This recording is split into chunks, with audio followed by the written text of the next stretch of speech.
Felipe, you grew up in Brazil, a country that's extremely passionate about sport, about football and Formula One. Was there ever a choice to be made for you?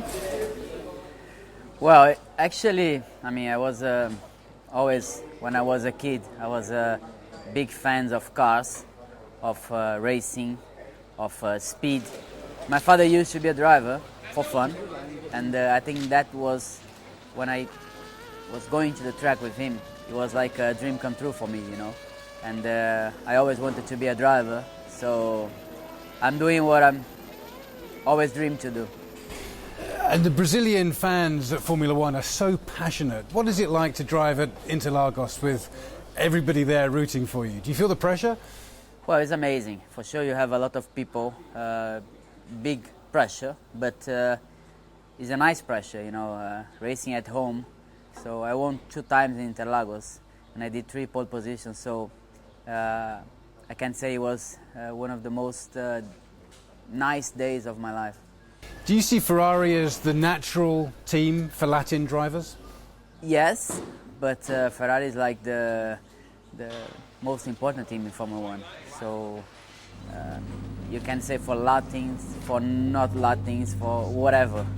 Ferrari is just the top in the motorsport. When you drive, for a team like Ferrari, it's really a dream come true.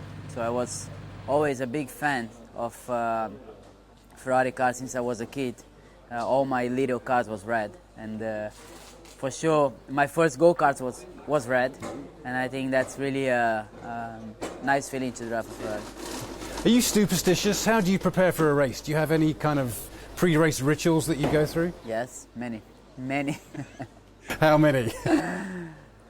Well, I always, when I wake up, I always put my right foot in the ground, first of all.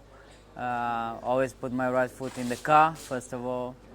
I have a special underwear, which I race most of the time. Tell me that you wash them during the season. Well, I just use Saturday and Sunday. Oh, okay. I don't wash, but 2 days, what's the problem? You've talked briefly about the Brazilian fans. I want to talk about the Ferrari fans, the tifosi. Can you tell me about that, what it's like racing in front of them? Well, it's the same thing, because Ferrari is like a dream for, not just for the drivers, who is racing for the team, but for the people, around. You've had a number of setbacks in Formula One, and we think of Interlagos and how you had the championship and then lost it. How have you been able to remain strong through those kind of setbacks? How have you been able to turn these negatives into positives?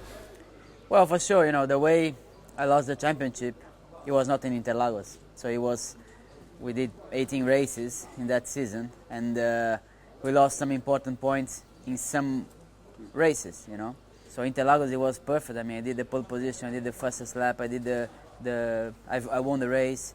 So, but anyway, it was 1 point, which is not coming from Interlagos, it's coming from other races. That's why the consistency is very important, and you know that maybe if you lose 1 point in one race, this can be enough, to lose a championship. But apart of that, I think I did a fantastic season, and when you know you did the best you can, it's okay, because your job you did in the best way.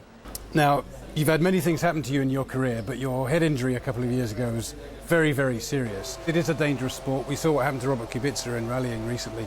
Does it ever cross your mind that, the next race might be your last? No, because we risk a little bit in our sport, in our work, and this is part of our life. That's the direction you enjoy, and sometimes for sure you risk a little bit too much, sometimes some accident happens, but this is part of our life.